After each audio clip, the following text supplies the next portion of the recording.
अस्सलाम वालेकुम वरहमतुल्लाहि वबरकातुहू। This is me Sohail Soomro.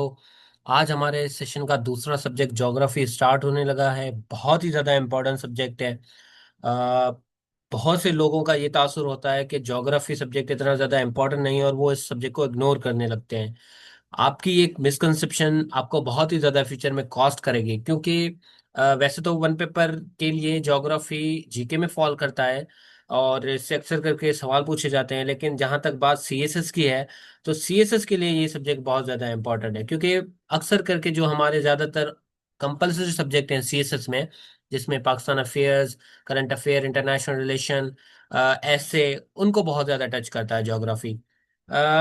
ये कहना गलत बात नहीं होगा कि ज्योग्राफी इंटरनेशनल रिलेशन की पहली सीढ़ी है। अगर किसी को भी इंटरनेशनल रिलेशन पे अबूर हासिल करना है तो सबसे पहले उसको ज्योग्राफी समझनी पड़ेगी, क्योंकि देखें, करंट जो वर्ल्ड ऑर्डर है, जो वर्ल्ड पॉलिटिक्स है, वो सारी की सारी ज्योग्राफी पे बेस्ड है। अगर मैं आपको कहूं कि इसराइल और ये जो गजा का कॉन्फ्लिक्ट चल रहा है, इसमें क्यों अमेरिका इतना ज्यादा गजा को, सॉरी, इसराइल को सपोर्ट करता है? क्योंकि उसके अपने इंटरेस्ट है। इसराइल एक ऐसी स्ट्रेटेजिक लोकेशन पे है, यानी मिडिल ईस्ट में, जिसके जरिए अमेरिका पूरे मिडिल ईस्ट पर, जो कि ऑयल रिच कंट्रीज से भरा हुआ है, यहाँ पे दुनिया के सबसे ज्यादा ऑयल रिजर्व्स हैं, यहाँ पे दुनिया के गैस रिजर्व्स हैं सबसे ज्यादा, उस पे नजर रख सके। तो उसको एक पालतू चाहिए। पहले ये काम ईरान करता था, ईरान था पालतू अमेरिका का। लेकिन रिजीम चेंज के बाद, 1979 के रिजीम चेंज के बाद, वहां उसका जो पालतू है वो इसराइल बन गया। तो इसराइल के जरिए वो पूरे मिडिल ईस्ट पर कंट्रोल करता है। उसके अलावा चाइना को काउंटर करने के लिए जापान, इंडोनेशिया और बहुत से ऐसे ममालिक में अमेरिका अपने अड्डे कायम कर चुका है वहां पे जिससे वो चाइना, रशिया और बाकी ममालिक पर जो उनके लिए थ्रेट है एक, उन पे नजर रखता है। तो ज्योग्राफी बड़ी मैटर करती है। उसके अलावा किसी भी मुल्क की इकोनॉमिक डेवलपमेंट ज्योग्राफी बड़ा मेजर रोल प्ले करती है। पाकिस्तान के हवाले से मैं आपको बताऊं, पाकिस्तान साउथ एशिया में लगता है। अब ये south Asia, central Asia, middle east, Mediterranean sea, उसके अलावा साउथ चाइना सी, ये जो लोकेशंस हैं, ये लोकेशंस मैं आपको बताऊंगा। मैप के जरिए मैं आपको समझाऊंगा कि सेंट्रल एशिया किसको कहते हैं, साउथ एशिया किसको कहते हैं, एशिया में कौन से ममालिक आ जाते हैं, रेड सी कहाँ कहाँ है, स्विस कैनाल कहाँ है, कितनी ज्यादा इंपॉर्टेंस रखती है ये। तो ये सारी चीजें मैं आपको बताऊंगा ज्योग्राफी में। अगर ये आपने चीजें समझ ली ना, ये बेसिक्स है इंटरनेशनल रिलेशंस का, इसके जरिए ही आपको चीजों का पता चलेगा।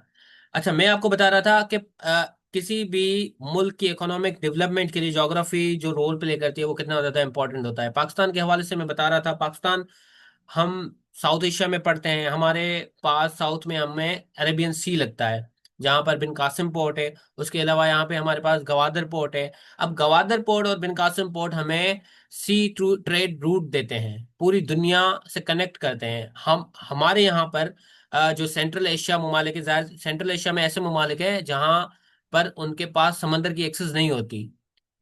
तो वो क्या करते हैं, वो हमारे चाइना के थ्रू हमारे रूट को इस्तेमाल करते हुए गवादर पोर्ट पे अपना सामान डॉक करते हैं। उसके बाद वो डिफरेंट ममालिक में वो अपना सामान भेज देते हैं। इसी तरीके से चाइना भी अपना सामान दुनिया के मुख्तलिफ ममालिक में भेजने के लिए गवादर पोर्ट का इस्तेमाल करता है। खुंजरा पास के जरिए जो ये जो सिल्क रोड है, वहां से इनके कंटेनर्स आते हैं। उसके बाद सीधा ये बेल्ट एंड रोड इनिशिएटिव वाला रोड इस्तेमाल करके ये जाते हैं ग्वादर पोर्ट। वहां पर अपनी कार्गोज शिप्स में अपना सामान लेके पूरी दुनिया में ये चल। तो इस तरीके से कितना ज्यादा हम रेवेन्यू जनरेट करते हैं। उसके अलावा यहाँ पे हमारे पास खूबसूरत पहाड़ हैं, नॉर्दर्न एरियाज है, जहाँ से टूरिज्म बढ़ता है और टूरिज्म रेवेन्यू जनरेट होता है पाकिस्तान को। उसके अलावा भी ऐसी बहुत सी चीजें हैं जिसके जरिए यानी हम एक स्ट्रेटेजिक लोकेशन पे हैं। इसी वजह से दुनिया में पाकिस्तान थोड़ा सा इन्फ्लुएंस रखता है किसी ना किसी हद तक। अगर हम सोच लें कि किसी सेंट्रल एशिया के कंट्री में होते या सेंट्रल एशिया के लोकेशन में होते, तो ज्यादातर हमें इतनी ज्यादा इंपॉर्टेंस नहीं दी जाती। लेकिन हम क्योंकि एक ऐसी लोकेशन पर हैं जहां पर हम चाइना के साथ भी बॉर्डर शेयर करते हैं, अफगानिस्तान के साथ भी बॉर्डर शेयर करते हैं, सेंट्रल एशिया के साथ भी हम बॉर्डर शेयर करते हैं, तो बहुत ज्यादा इंपॉर्टेंस रखते हैं हम वर्ल्ड पॉलिटिक्स में। इसीलिए ही अमेरिका, चाइना और रशिया कभी हमारे अगेंस्ट नहीं जाते, और वो हमेशा चाहते हैं कि हम उनके ब्लॉक में जाएं। चाइना चाहता है कि पाकिस्तान हमारे ब्लॉक में आए, अमेरिका चाहता है कि पाकिस्तान हमारे ब्लॉक में आए। तो ये सारी चीजें ज्योग्राफी ही हमें समझाती है। तो इसको समझते हैं। ज्योग्राफी का मतलब क्या है? Geo means earth, and geo means earth, and graphy means measurement. ये दो लैटिन वर्ड्स से बना है वर्ड। अच्छा, geography is the description, distribution and diverse physical features of the earth surface. Major इसके जो टाइप्स हैं वो फिजिकल ज्योग्राफी है, ह्यूमन ज्योग्राफी है, एनवायरमेंटल ज्योग्राफी है। Physical geography is all about physical features of earth, जिसमें rivers आपके आ जाते हैं, आपके पहाड़ आ जाते हैं, माउंटेन्स आ जाते हैं, और बाकी सारी चीजें आ जाती हैं। Human geography is all about human population, जो वहां पर रहते हैं। ठीक है। एनवायरमेंटल ज्योग्राफी किसको कहते हैं? The natural environment, the change of natural environment, जिससे लोग मुतासर होते हैं, इसके बारे में होती है। अच्छा, सवाल ये बनता है कि who is the father of geography, यानी ये जो वर्ड है सबसे पहले किसने इस्तेमाल किया, फाउंडर कौन है इसका? तो एराटोस्थीन्स, ये जो बंदा है, ये फादर ऑफ ज्योग्राफी कहलाता है। अच्छा, एक और सवाल इसके लिए बनता है कि जो अर्थ का सरकमफ्रेंस है वो किसने डिटरमाइन किया था, वो किसने सबसे पहले मेयर किया था? वो भी इसी ने ही मेयर किया था। ये चीज भी आपने याद रखनी है। ठीक है, वो मैं यहाँ पे लिख लूंगा, बाद में आपको भेज दूंगा नोट्स में ना, तब मैं इनको एडिट करके वो मैं चीज लिख लूंगा। अच्छा, कभी कभी सवाल ये बनता है कि मॉडर्न ज्योग्राफी का फादर कौन है? तो वो है अलेक्जेंडर वॉन हमबोल्ट। ठीक है, ये मॉडर्न ज्योग्राफी का फादर है। तो एक एमसीक्यू आपका ये हो गया, दूसरा एमसीक्यू आपका ये हो गया। ठीक है। अच्छा, continents, there are 7 continents in the world, आपको पता होगा। एशिया है, अफ्रीका है, यूरोप है, नॉर्थ अमेरिका है, साउथ अमेरिका है, ऑस्ट्रेलिया, जिसको ओशेनिया भी कहते हैं, ओशिनिया भी कहते हैं, और एंटार्क्टिका। ठीक है, ये 7 कॉन्टिनेंट्स हैं दुनिया में। सबसे ज्यादा रुतबे के हिसाब से और पॉपुलेशन के हिसाब से एशिया है, उसके बाद अफ्रीका आता है, उसके बाद यूरोप आता है, then North America, then South America, and then Australia, and then Antarctica. ठीक है। कुछ इंपॉर्टेंट रीजन्स हम पढ़ लेते हैं। यूरेशिया, यूरेशिया किसको कहते हैं? यूरेशिया बेसिकली एक लार्जेस्ट कॉन्टिनेंटल एरिया है ऑन अर्थ को। ये यूरोप और एशिया दोनों के जब हम मिलाते हैं तो एक नया कॉन्टिनेंट बनता है यूरेशिया। बहुत से जो जियोग्राफर्स हैं वो यूरेशिया को एक सिंगल कॉन्टिनेंट के तौर पर तस्वीर करते हैं। वो ये नहीं कहते कि एशिया और यूरोप अलग अलग है, वो कहते हैं एक ही कॉन्टिनेंट है यूरेशिया। ठीक है। यूरोप, अच्छा ये बहुत ज्यादा इंपॉर्टेंट एमसीक्यूज है। पूछा जाता है कि Europe and Asia are separated by what? तो Ural mountains and Caspian sea, आपने ये याद रखना है, ये बहुत मर्तबा जीके में एमसीक्यू पूछा गया है। यूरोप और एशिया किस से सेपरेट होते हैं? उरल माउंटेन से होते हैं या कैस्पियन सी से? ठीक है, ये चीज आपने याद रखनी है। अच्छा, ओशिनिया किसको कहते हैं? ओशिनिया उसको कहते हैं, ये कहते हैं ऑस्ट्रेलिया को और उसके आसपास के आइलैंड्स को, जो पैसिफिक ओशन में है। अच्छा, यहाँ पे कौन से आइलैंड्स हैं? न्यूजीलैंड है, फिजी है, और इंडोनेशिया है। ठीक है, ये आपने चीज याद रखनी है। उसके बाद ये है वर्ल्ड मैप। अब आपने मैप किस तरीके से बनाना है, देखें।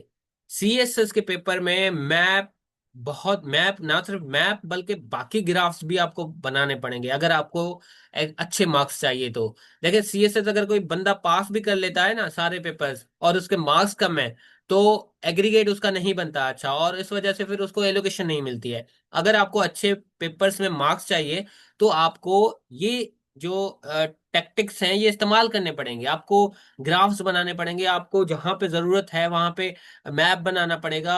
पाकिस्तान का मैप, वर्ल्ड मैप, या किसी दूसरी स्ट्रेटेजिक लोकेशन का अगर जिक्र कर रहे हैं आप अपने ऐसे में, तो वो भी बनाना पड़ेगा। फॉर एग्जांपल, कोई ऐसा ट्रेड पे ऐसे आ जाता है, तो आप स्ट्रेटेजिक लोकेशन का जिक्र कर रहे हैं सुइज कैनाल का, तो वो आपको बाकायदे बनाना पड़ेगा। जैसे सुइज कैनाल को कौन कौन सी कंट्रीज को कनेक्ट करता है, किस तरीके से रेड सी को मेडिटेरियन सी से कनेक्ट करता है, और किस तरीके से ये रेवेन्यू जनरेट करता है, और कितनी ज्यादा इंपॉर्टेंट स्ट्रेटेजिक लोकेशन है ये। ठीक है, तो ये सारी चीजें आपको ऐसे में लिखनी पड़ेंगी, या इस तरीके से शो करना पड़ेगा, तभी आपका स्कोर जो है वो अच्छा आएगा। तो वर्ल्ड मैप आपने कैसे बनाना है? आपने एक पलकार लेनी है। मैं आपको अपने हैंडमेड जो मैप्स हैं, जो चीजें हैं वो मैं आपको भेजूंगा व्हाट्सएप ग्रुप में। आपने वो देख के और ट्राई करना है। देखें, फर्स्ट टाइम में किसी से भी नहीं होता, जाहिर सी बात है। आपने क्या करना है, पेंसिल उठाना है और एक पलकार उठानी है। सबसे पहले एक गोल आपने बनाना है पूरा, ठीक है। उसके बाद आपने क्या करना है, पेंसिल उठानी है और यहां से इस तरीके से पेंसिल को पकड़ के, मैप को देख के, आपने पेंसिल को आहिस्ता आहिस्ता इस तरीके से घुमाना है। देखिए, एग्जैक्टली तो नहीं बनता, मुझे भी पता है, मैंने भी कभी भी एग्जैक्टली नहीं बनाया, लेकिन थोड़ा बहुत रिजेंबल होता है। तो इस तरीके से आपने पेंसिल को घुमाना है बस, और यूं इस तरीके से आपने मैप पूरा बनाना है, ठीक है। ये ऐसे आपने मैप बना लिया, ये आपके दो कॉन्टिनेंट आ गए। उसके बाद आपने यूरोप और एशिया को इस तरीके से आहिस्ता आहिस्ता पेंसिल करके बनाने की कोशिश करनी है। देखिए, कोशिश नहीं करेंगे तो आपसे कभी नहीं होगा। कभी ना कभी तो ये करना है, तो अभी ही क्यों नहीं करें। तो इस वजह से इस तरीके से आप ये पूरे मैप आपने ड्रा करने हैं और ड्रा करके मुझे पर्सनल में भेजने हैं, ठीक है, ताकि मैं आपको चेक करूं। एक बार नहीं, दो, दूसरी बार नहीं, तीसरी बार गलत बने इट्स ओके, ट्राई करेंगे तभी बनेगा अच्छा। सही है, तो ये 7 कॉन्टिनेंट्स हैं, ठीक है। अच्छा, यहाँ पे सवाल जो पूछे जाते हैं, सबसे पहले हम बेसिक बेसिक से शुरू करेंगे। कॉन्टिनेंट और ओशन से अक्सर करके सवाल पूछे जाते हैं। सवाल बनता है कि एशिया में टोटल कितने कंट्रीज हैं। अब एशिया पहला कॉन्टिनेंट है और सबसे बड़ा कॉन्टिनेंट है, उसमें कितने कंट्रीज आते हैं ये आपने याद रखना है, 48 कंट्रीज आते हैं। यूरोप में कितने आते हैं पूछा जाता है, 50 आते हैं। अफ्रीका में कितने आते हैं, 54। और नॉर्थ अमेरिका में 23। साउथ अमेरिका में 12। ऑस्ट्रेलिया में कितनी कंट्रीज है, 5। और अंटार्कटिका में नो पॉपुलेशन। अब सवाल बनता है कि कौन से कॉन्टिनेंट में सबसे ज्यादा कंट्रीज है। ये सवाल बन चुका है, मैंने एक पास्ट में टेस्ट दिया था, उसमें ये पूछा गया था। तो उसमें अफ्रीका का नाम आता है, अफ्रीका में सबसे ज्यादा कंट्रीज है, 54, ठीक है। अच्छा, दूसरा सवाल ये बनता है कि सबसे बड़ा ओशन कौन है, ओशन कौन सा है। सबसे बड़ा है पैसिफिक ओशन, सबसे बड़ा ये है। अच्छा, पूछा जाता है कि कितने हैं टोटल, तो टोटल दुनिया में 5 ओशन है। पैसिफिक ओशन, अटलांटिक ओशन दूसरे नंबर पे, तीसरे नंबर पे इंडियन ओशन, चौथे नंबर पे एंटार्क्टिक ओशन या साउदर्न ओशन। इसको आपने कंफ्यूज नहीं होना, साउदर्न ओशन कहे या अंटार्कटिक कहे एक ही बात है, ठीक है। और पांचवें पर आर्कटिक ओशन। सबसे बड़ा ओशन है पैसिफिक ओशन, ठीक है। अगर सवाल बने कि सबसे छोटा ओशन कौन सा है, तो आर्कटिक ओशन आपने टिक करना है, ठीक है। दूसरा सवाल जो इस सीसी में पूछा गया था, यानी सिंध का जो पीएमएस है, रिसेंटली पूछा गया था, इसमें पूछा गया था कि दुनिया में ऐसा कौन सा ओशन है जो सबसे ज्यादा सॉल्टिएस्ट है, तो सॉल्टिएस्ट ओशन कौन सा है, एटलांटिक ओशन है। ये चीज भी आपने याद रखनी है। तो इस तरीके से सवाल बनते हैं, ये मैंने इजी इजी करके चीजें लिखी हैं। अच्छा, उसके बाद इस टॉपिक के इंपॉर्टेंट एमसीक्यूज जो मैं समझता हूं कि पूछे गए हैं एग्जाम में। अच्छा, what are the total number of oceans in the world, आपको पता होना चाहिए, 5 हैं। The largest ocean in the world is Pacific ocean. Which of the following is the smallest ocean of the world, Arctic ocean. Which of the following is the deepest ocean of the world. अब oceans तो हैं, deepest यानी नीचे तक कौन सा है, वो भी पैसिफिक ओशन में है। अब वो कौन सी लोकेशन है, क्या नाम है उसका, वो हम आगे चल के पढ़ेंगे, ये चीज भी पूछी जाती है। अच्छा, which two oceans are connected by Panama canal. अब पनामा कैनाल कौन सी कैनाल है, किसको कहते हैं, ये हम आगे चल के मैं आपको बताऊंगा। ये बेसिकली रेड सी और मेडिटेरियन सी को कनेक्ट करती है, और ये इजिप्ट में है, जहां के जरिए, जहां से बहुत सारे शिप्स गुजरते हैं, ठीक है। ये है Atlantic ocean and Pacific ocean को कनेक्ट करता है, यानी मेडिटेरियन सी जो है वो अ, अच्छा, मेडिटेरियन सी के साथ ये कनेक्ट होता है, स्विस कैनाल और रेड सी के साथ। उसके बाद ये इंडियन ओशन के जरिए पैसिफिक ओशन से कनेक्ट होता है। उसके बाद ये जाके अटलांटिक ओशन से कनेक्ट होता है। अच्छा, the deepest part of the earth is Mariana trench, ठीक है, लोकेटेड इन विच ओशन। अब यहाँ पे आपको पता चल गया कि जो दुनिया की डीपेस्ट पॉइंट है वो कौन सी है, मरियाना ट्रेंच है, और वो कहाँ पे है, पैसिफिक ओशन में है। ऊपर पूछा गया था ना, विच of the following is the deepest ocean of the world, वो था पैसिफिक, और उसकी कौन सी पॉइंट थी, मरियाना ट्रेंच, ठीक है। Which is the deepest place of Indian ocean, Java trench. अब इंडिया के ओशन यानी इंडियन ओशन जो है, वहां पे कौन सी डीपेस्ट प्लेस है, वो है जावा ट्रेंच। तो ये चीज भी आपने याद रखनी है। अच्छा, उसके बाद the North pole of earth is located in Arctic ocean. अब ये नॉर्थ पोल, साउथ पोल, ये किसको कहते हैं, मैं आपको बताता हूँ। ये है दुनिया का अर्थ, ठीक है। अब इस वाली पॉइंट को हम कहते हैं नॉर्थ पोल, और इस वाली पॉइंट को कहते हैं साउथ पोल। ये वाला जो लैटिट्यूड और लॉन्गिट्यूड है, ये बहुत ज्यादा इंपॉर्टेंट लेक्चर है, ये हम कल इंशाल्लाह करेंगे, और उसमें मैं आपको नॉर्थ पोल बताऊंगा, साउथ पोल बताऊंगा, इक्वेटर बताऊंगा। सारी इंपॉर्टेंट जो चीजें हैं, जो एमसीक्यूज पूछे जाते हैं, वो मैं आपको बताऊंगा, वो क्लियर करूंगा कल वाले लेक्चर में, ठीक है। आज हम ये पढ़ते हैं। अच्छा, उसके बाद ये सवाल पूछा गया है बहुत मर्तबा, कि which ocean is known as ring of fire. तो पैसिफिक ओशन, ये भी सवाल पूछा गया है। अच्छा, ऊपर में कुछ एमसीक्यू छोड़ गया है। The deepest ocean in the world is Pacific ocean with an average depth of, ये अपने याद रखना है। North pole of earth is located in Arctic ocean, ठीक है। द वार्मेस्ट, अच्छा ये भी एमसीक्यू पूछा गया है। The warmest ocean in the world is Indian ocean, ठीक है। Which ocean is known as ring of fire, ये हो गया। बरमुंडा ट्रायंगल, ये वाला एमसीक्यू भी पूछा गया है। Bermuda triangle is located in Atlantic ocean, ये भी चीज आपने याद रखनी है, ठीक है। हाउ, ये भी सवाल पूछा गया है 13 number. How much of earth surface is covered by oceans?